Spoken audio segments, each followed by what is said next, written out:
Cuomo isn't talking like a progressive. He's actually talking a lot in some people's minds, particularly people who are left of center, like maybe those who are very pro-working families party, for example, think that he's talking a little bit too much like a Republican.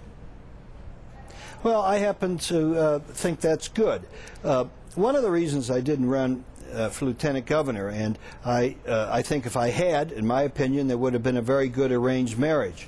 I had expected him to take the reform stances on redistricting and the other issues that are important to us progressive Democrats. But I was very impressed that he talked about the consolidation of agencies, the elimination of overlapping governmental units, lowering a lot of our business taxes so we become a top entrepreneurial state, and most importantly, looking for a constitutional convention. I myself am a businessman. I am right of center, therefore, on a lot of the non-standard reform issues. And once I saw that part of his agenda when he announced that I did not expect, it meant that I felt totally in tune across a broad array of things that I want to be involved in. I want to be involved in the productivity issues. So I think the Democrats and the left are going to have to understand that whether it be Cuomo or progressives like myself, we want a good business environment. We want an even playing field in terms of redistricting. And if we don't do a good job, we want the table set so the Republicans can win. So, I'm sorry, the table set so the Republicans can win? My point is that when you're right of center and pro-good jobs, that doesn't mean you're not a progressive. I like that part of Cuomo's agenda.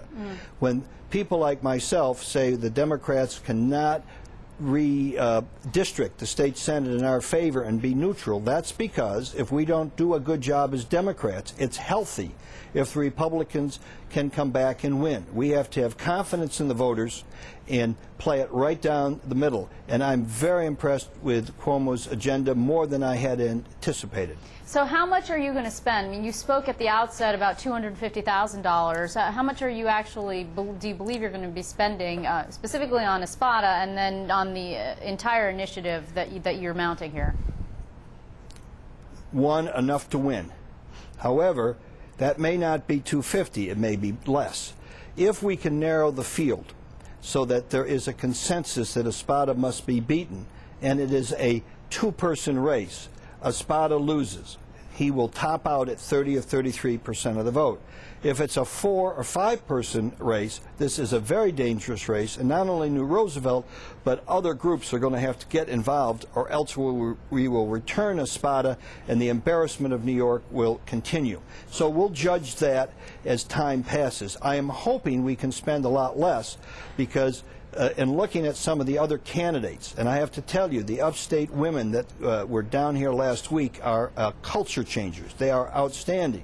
We would like to move some of our resources to other races over the next few months. Well, I want to thank you very much. We'll be watching closely of your efforts and, of course, for the battle for the Senate. And I want to thank you very much, Bill Samuels, for joining us this evening.